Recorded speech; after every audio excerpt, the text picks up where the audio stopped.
Made quite a few videos recently on the theme of death, to the point where some kind soul sent me a message asking me if I was alright, was I considering committing suicide.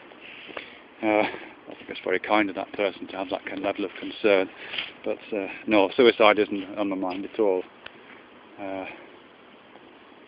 Well, it has been at some times in my life, but certainly not now. But yeah, still on the theme of death, I'm still thinking about it occasionally.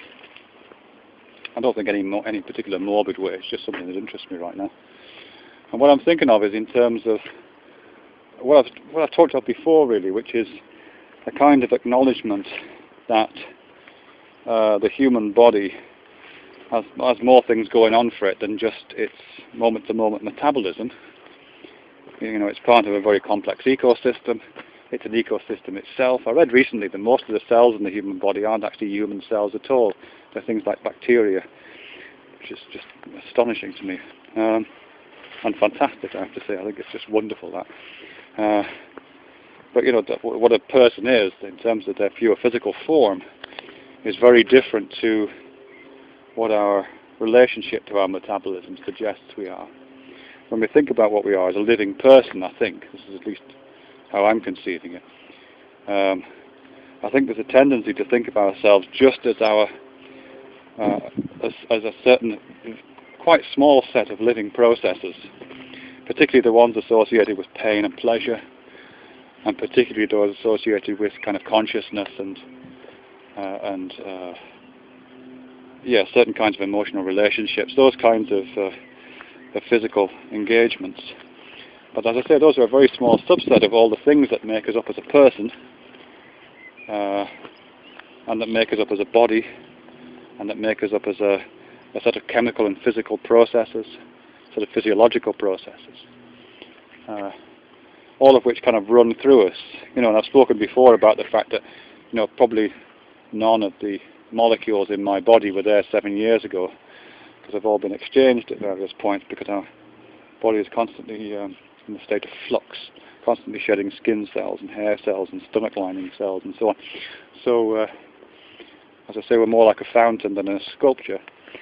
So again, you know, there's a whole series of physical, physiological, chemical, biochemical processes which move through us, which in a sense are us, but we don't identify with.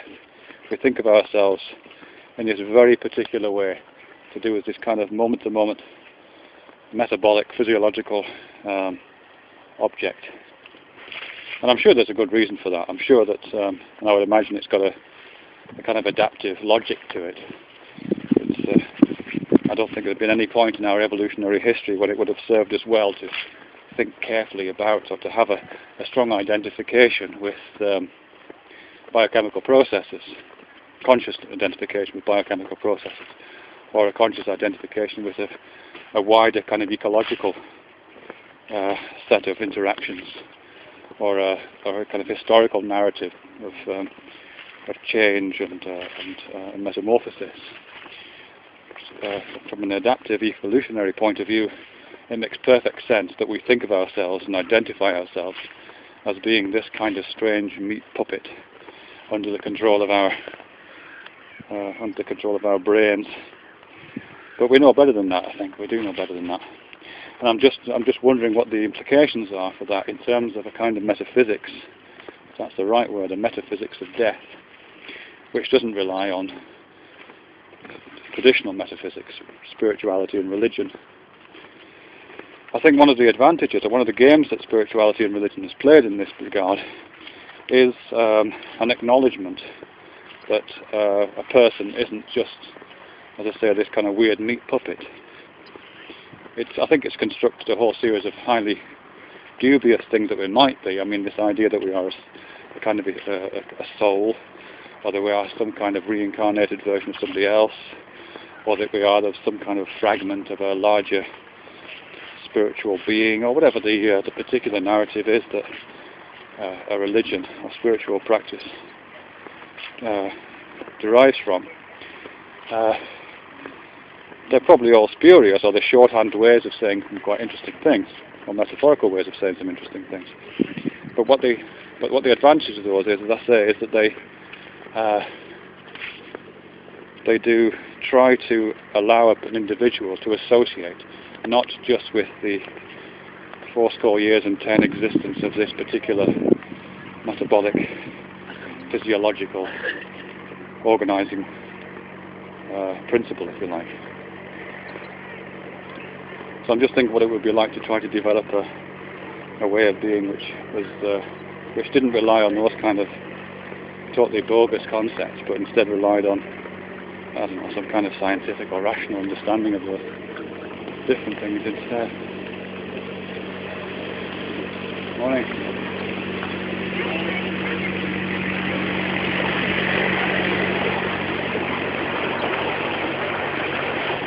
You know, like if we were that boat, and we're not that boat, if we were that boat, it would be like trying to identify with the wake.